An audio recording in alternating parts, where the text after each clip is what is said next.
Welcome to my Korg 90s synth repairing video. Actually, it's about the Korg T2, but the steps are very similar or exactly the same for other T-series keyboards, the M1, the Wavestation, the Korg 01WD and many others. I'm going to show you how to change the battery, repair the display backlight and replace the tactile switches on the button boards. But if you want to do these steps on your synth, you should watch my T-series disassembling video first. And before you watch my disassembling video, you should watch my video about data saving with MIDI-OX. And now, let's start with the easiest thing, the battery. Almost all digital synths from the 90s have a coin cell battery inside to keep memory data. Without this power, all of your patches would be erased when turning the device off. Normally, you get a display message like low battery when the voltage is critically low.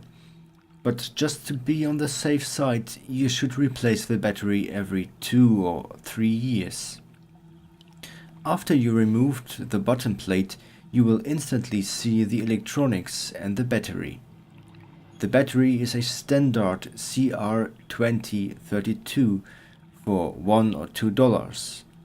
All you have to do is to push the old battery out of its holder and to push the new one in. It's held in position by a metal spring. That's all.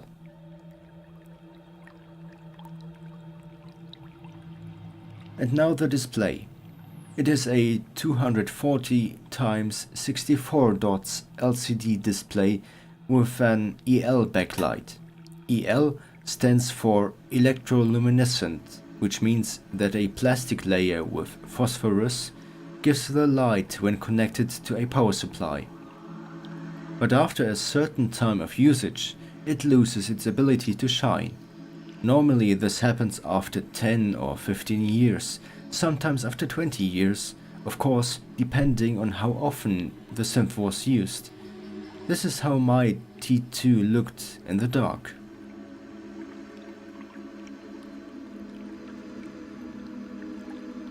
You can replace this backlight. The luminous film costs around $25 to $35 and many colors are available. The original one is glowing something between white and blue. The problem is actually that the display unit is really hard to reach.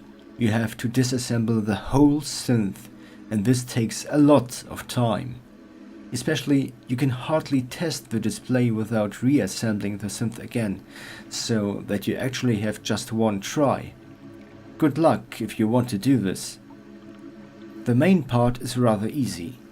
Unsolder the old wires and push the new luminous film over the old one. By the way, you can't remove the old one because they use glue to fix it.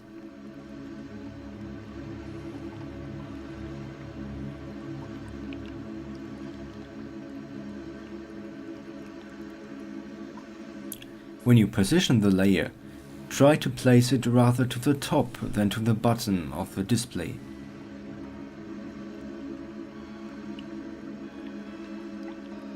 And now, solder the wires.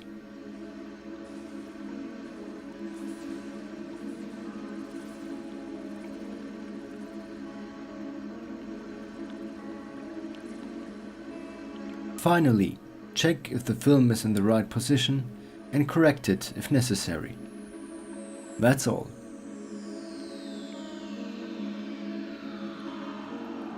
When I had the display in my hands, I saw that one electrolytic capacitor on the board was broken. Unfortunately, I didn't have the exact same type of capacitor at home, so that I had to take a bigger one, but with the same value, to replace it.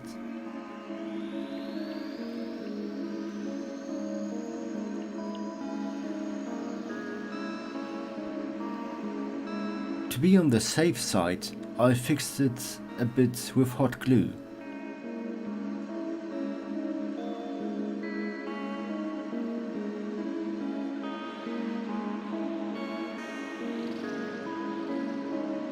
And this is how the display finally looked like.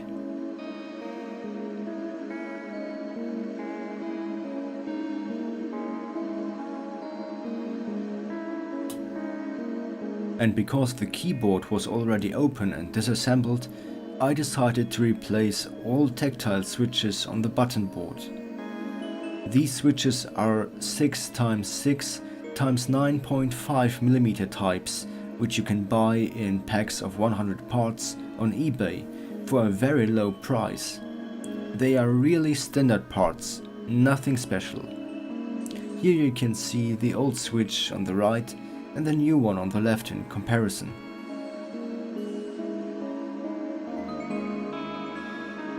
This is how the button board looks like.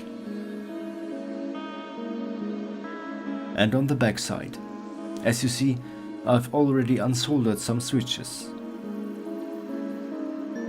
I used a soldering station and a desoldering pump, but some of you might prefer a desoldering wick.